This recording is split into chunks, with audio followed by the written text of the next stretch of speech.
ఇంకా ఆయన అయ్యా ఆ సిట్టు అదేది టెలిఫోన్ విచారణ ఆపురు నాయన అయిపోయింది కదా. ఇప్పుడు ఆ బుజ్జావ కళ్ళల్లోకి ఆనందం కోసం హరీష్ను వాళ్ళ అన్నను వాళ్ళ ఇంకో అన్నను అందరిని తీసుకుపోయి విచారణ చేసిరు కదా. ఇంకేంది కవిత గారి కళ్ళల్లో ఆనందం కోసం గీళ్ళని తిప్పుతా ఉన్నారు. నేను ఇప్పుడు సవాల్ వేస్తా ఉన్నా, మీకు దమ్ముంటే ఈ రాష్ట్ర ప్రభుత్వానికి దమ్ముంటే కేసీఆర్, కేటీఆర్, హరీష్ రావు, సంతోష్ రావు వీళ్ళ నలుగురిని అరెస్ట్ చేయాలి. సుధా నువ్వు అరెస్ట్ చేయిపో. మీకు దమ్ము లేదు ఈ ప్రభుత్వానికి. ఇవేదో డ్రామా 42% రిజర్వేషన్ తప్పిస్తందుకు కవిత కళ్ళల్లో ఆనందం కోసం మీరు చెల్లెని బాగా బెదిరిస్తున్నట్టుగా మిమ్మల్ని టెలిఫోన్ ట్యాపింగ్ కేసులో విచారణ చేస్తామని చెప్పి వాళ్ళని రాత్రి కూర్చుండబెట్టుడు. ఆయన ఆడేడ విదేశాల్లో ఉండి ఆయన కవిత కళ్ళల్లో ఆనందం కోసం ఏందో అర్థం కాదు. డ్రగ్స్ కేసులు ఎక్కనే వెళ్ళే రోజుకోటి ఎపిసోడ్ ఏమైతుందా? తెలంగాణ రాష్ట్ర పోలీసులు వీళ్ళని అరెస్ట్ చేస్తారా? వీళ్ళని అరెస్ట్ చేసే దమ్మని ఉందా మీ దగ్గర? ఇదంతా ఉత్తదే ప్రజలారా. మళ్ళీ 42% రిజర్వేషన్ వార్తలు పక్కదారి పట్టడానికి, అది అసలు చర్చ మీద లేకుండడానికి ఈ టెలిఫోన్ డ్రామా, ఈ కథ కార్ఖాన్ అంతా ఇప్పుడే తెచ్చిపెట్టుకురు. ముందర అప్పుడే తెచ్చిపెట్టుకురు. కరెక్ట్గా మీరు చూడండి, ఇదే జరుగుతూ ఉంది. ఇది అంతా ఎవరు చేస్తా ఉన్నారు? రేవంత్ రెడ్డికి తెలుసు. వీళ్ళని అరెస్ట్ చేయడు, వీళ్ళతో లోపాయకార ఒప్పందం ఉంది, వాళ్ళ కాడ తీసుకోవాల్సిన పైసలన్నీ తీసుకున్నాడు, అయిపోయింది. ఇక ప్రజలు పిచ్చోళ్ళు. ఇక దానికి వీళ్ళు టెలిఫోన్ విచారణ హాజరైపోయి ఒక ఆయన ఇట్లా తిలకాలు తీసుకుంటాడు, ఒక ఆయన సంతోషంగా వస్తుంటాడు. వచ్చి ఏం చేస్తారు? మళ్ళా ప్రెస్ మీట్ పెట్టి ఇది ఉత్తదే కేసు. ఉత్త కేసుకి రక్త తిలకాలు ఎందుకు? ఇంత పొడుగు మనుషులు ఉత్త కేసుకి ఇంత తిలకాలు ఎందుకు?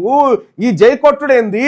ఈ ఎదుర్కొంటాము, ఇవన్నీ ఉత్త డైలాగులే. బంజేరిగా వాళ్ళు మీరు కలిసి ఆడుతున్నటువంటి డ్రామా.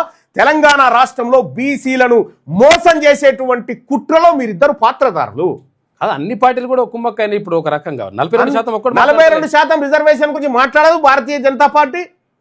మాట్లాడేందు ఇప్పుడు భారత రాష్ట్ర సమితి మాట్లాడదు. కాంగ్రెస్ అంటే దొంగల ముఠా అయిపోయింది కాబట్టి ముఖ్యమంత్రి రేవంత్ రెడ్డి బీసీలను మోసం చేసిండు. జానారెడ్డి, రేవంత్ రెడ్డి, ఈ రెడ్లంతా కలిసి మోసం చేసిరు. మరి వెలమోళ్ళు మాట్లాడాలి కదా. మాకేందయ్యా, బీసీలు మేల్కుండా మమ్మల్ని అంటారు కదా, మేము కూడా మాట్లాడం. పత్రికలు మా దగ్గరనే ఉన్నాయి, టీవీలు మా దగ్గరనే ఉన్నాయి, మాదే వార్త. ఎంత విచిత్రం అంటే మీరు టెలిఫోన్ కేసులు అరెస్ట్ చేస్తారా వీళ్ళని? మీకు దమ్ముంటే నేను ఇప్పుడు సవాల్ చేస్తా ఉన్నా. కేసీఆర్, కేటీఆర్, హరీష్ రావు, సంతోష్ రావు ఈ నలుగురిని అరెస్ట్ చేసి జైల్లో పెట్టి నేను రాజీనామా చేసి మీ కాడ ఇసిరేసి కొట్టేసి వస్తా. ఛాలెంజ్ పోయింది. కేవలం ఆ బుజ్జి బాధ పెడుతురని లేలే నేను వాళ్ళని జరావు చెంపదెబ్బ కొడతా తీసుకొస్తా, వాళ్ళని పోలీస్ స్టేషన్లో కూర్చుని పెట్టి తోలిస్తాను. ఇదే ఇంకా వార్తలు దాని చుట్టూ తిరగాలి. బీసీలకు ఇస్తానా 42% రిజర్వేషన్ అనేది మిస్టర్ మహేష్ కుమార్ గౌడ్ లేకుంటే నేను రానన్నావు కదా.